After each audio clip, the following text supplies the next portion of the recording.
Hai, selamat datang di channel Fakta Unik, channel yang akan menambah wawasan kalian. Kali ini kami akan membahas sebuah tragedi pendakian gunung yang terjadi di negara Swiss.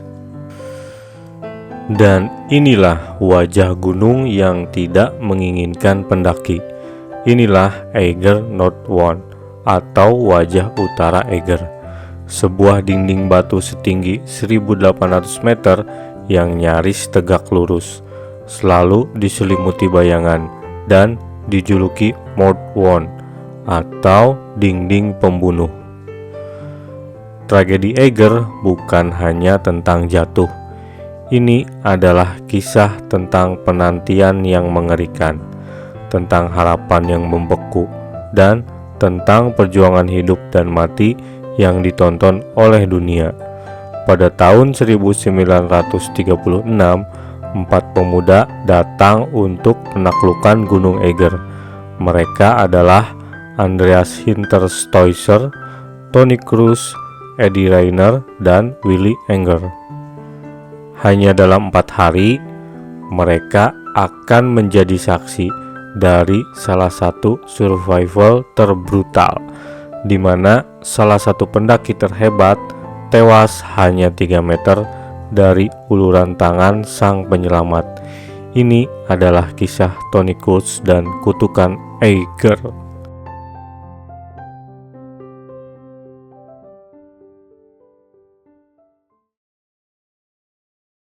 Pada tahun 1936, Eiger Nordwand masih menjadi masalah terakhir di pegunungan Alpen, dan siapapun yang dapat menaklukkannya akan menjadi pahlawan nasional.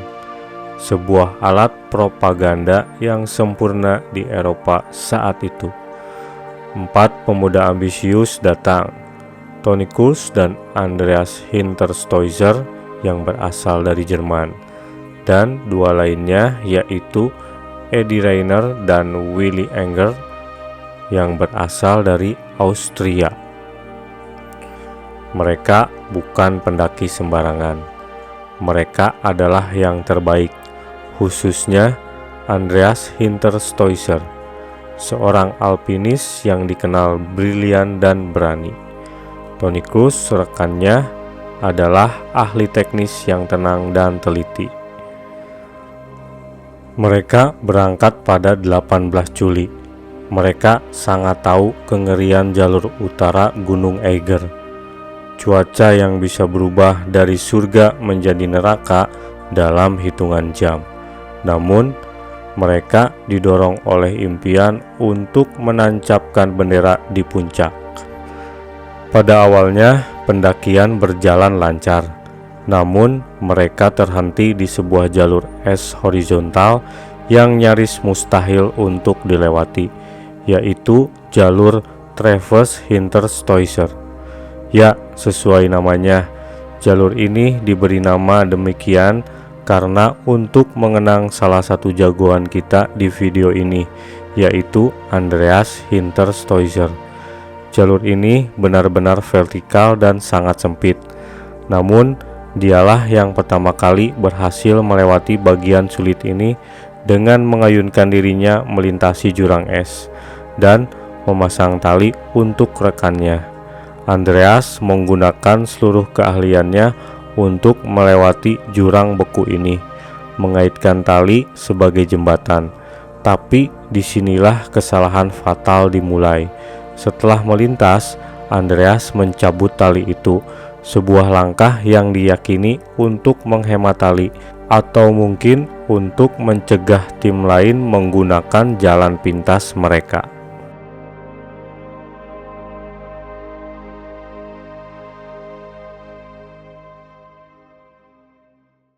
Pada akhirnya, 4 pendaki itu bergabung maju ke atas. Mereka melewati Ice House. Mereka mendaki curam menuju The Spider.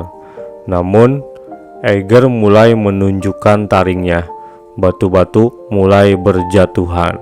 Dan tibalah di hari ketiga, di mana bencana pertama itu datang. sebuah batu menghantam kepala Willy Enger. Ia terluka parah, pendarahan dan sulit bergerak. Mereka sadar ekspedisi ini berakhir. Mereka harus mundur. Keputusan mundur telah dibuat, tetapi Eiger tidak mengizinkan. Dalam hitungan menit, cuaca berubah drastis. Badai salju datang dari barat, mengubah dinding Eiger menjadi tempat pembekuan yang gelap dengan visibilitas nol. Dalam perjalanan turun kembali, sampailah mereka di Traverse Hinterstoiser, jalan satu-satunya untuk kembali. Mereka menemukan tali yang telah dicabut oleh Andreas kini tertutup es tebal. Mereka tidak bisa lagi memasang tali pengaman. Mereka terperangkap di dinding. Di atas kepala mereka, angin berteriak seperti monster.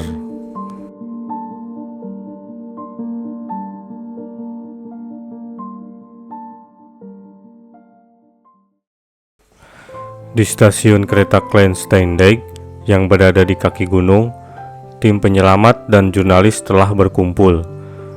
Melalui teropong, mereka bisa menyaksikan drama mengerikan ini, menonton detik-detik kematian tanpa bisa berbuat apa-apa. Pada tanggal 21 Juli, bencana terjadi beruntun. Saat mencoba turun, longsoran salju menyapu mereka. Andreas Hinterstoiser terlempar. Lehernya terjerat tali dan tewas dicekik seketika. Eddie Rayner juga tewas tergantung di tali. Tonicus dan Willy Enger yang sudah sekarat karena cedera, kini tergantung di tali di tengah badai, dengan kegelapan menelan mereka. Willy Enger tewas membeku tak lama kemudian.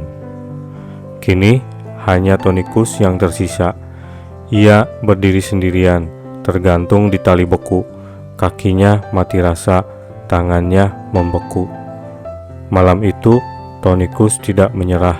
Dia adalah satu-satunya yang masih hidup di antara 4 mayat yang tergantung di atasnya.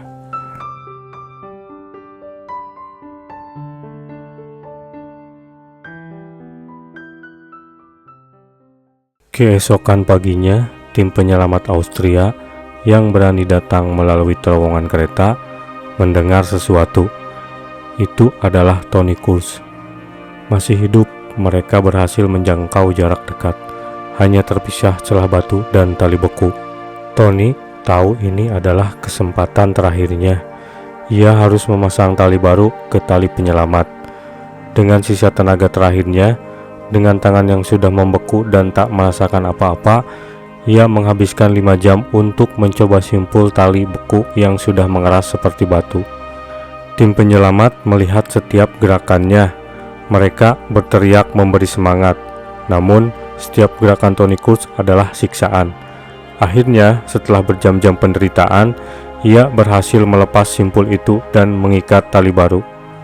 Dia mulai turun senti demi senti, lalu dia berhenti. Ia hanya berjarak 3 meter dari uluran tangan tim penyelamat. Tonicus menatap mereka. Wajahnya dipenuhi es dan keputusasaan. Kata-kata terakhirnya terdengar samar dalam angin badai. Ich kann nicht mehr. Artinya, saya tidak bisa lagi. Tali itu, tali yang baru diikatnya, putus. Tonicus jatuh dan tewas tepat di depan mata tim penyelamat. Mereka tidak bisa berbuat apa-apa selain melihatnya pergi. 3 meter, jarak antara hidup dan mati di Eiger Note 1.